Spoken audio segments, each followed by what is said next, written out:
Engajamento de surdos professores em múltiplas frentes educativas.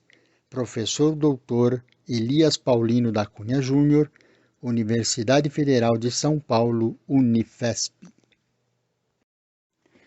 Dê o like e Na compartilhe. reflexão que a gente está propondo na tese, porque realmente é uma questão de luta e é uma questão também de luta em vários vieses, né? Quando a gente pensa em luta, às vezes a gente acha que é tudo uma coisa muito homogênea, mas a luta pode ser institucional, na revisão de um espaço, ela pedagógica, na proposta do pensar o ensino, ela pode ser uma luta do planejamento, uma luta que está, às vezes, focada nos materiais de suporte didático que vão ser utilizados em sala de aula. Então, a luta, por mais que ela tenha um princípio interessante de ser olhado no seu condição macro, ela é fragmentada e tem muitas frentes, né?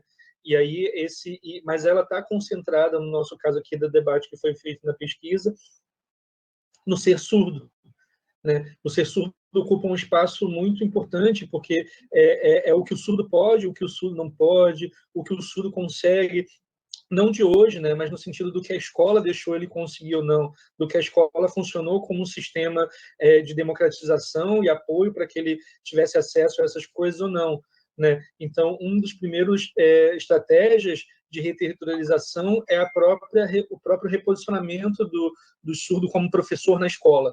Mas isso carrega uma série de outras ideias desse surdo que hoje é professor, mas foi aluno, né, num sistema educacional que não colocava ele como um sujeito que podia falar e interferir. Então, é realmente uma luta de muitas frentes. Né? Uma luta para a valorização do trabalho do professor surdo é uma luta que toca em todos esses assuntos. Né? Então, ao se posicionar nesses espaços, pensando em mudar esses espaços, ele vai se colocar numa relação que está para além da escola, uma relação que inclui a sociedade como um todo, né? Que inclui esse debate que a gente sempre faz nos nossos espaços sobre o quanto a língua está intermediando e se tornando também um dispositivo dentro dessas relações.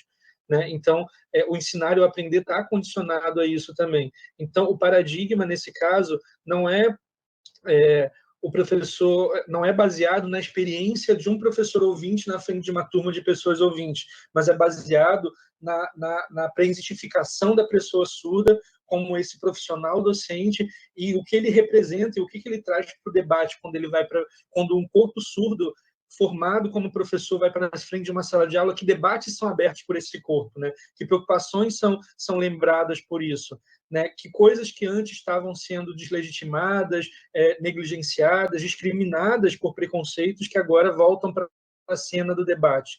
Né? Então, novos modelos vão se abrindo quando o professor surdo se coloca na frente de uma sala de aula como surdo.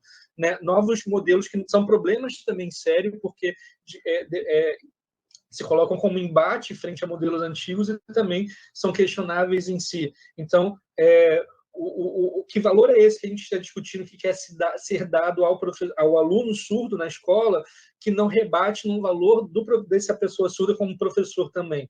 Né? Então, esse debate sobre a desigualdade de oportunidade, ele está diretamente ligado à presentificação, porque quando esse corpo se coloca ali na frente, ele lembra que ele foi negado em algum momento.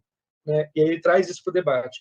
Então, a quebra desses paradigmas, a quebra desses modelos que estavam ali dados como prontos, eles são um dos embates que estão competindo e disputando com isso que que eu estou propondo aqui como categoria de surdo professor, né? Porque essa categoria de surdo professor ela é a própria territorialização de uma outra visão que traz uma outra sensibilidade, que traz um outro lugar desse corpo de surdo na condição de professor, que pode ser um corpo surdo que vai repensar as didáticas a partir da experiência de ter sido um aluno surdo na escola, ele vai repensar toda a sistematização da escola na condição de ser uma pessoa surda.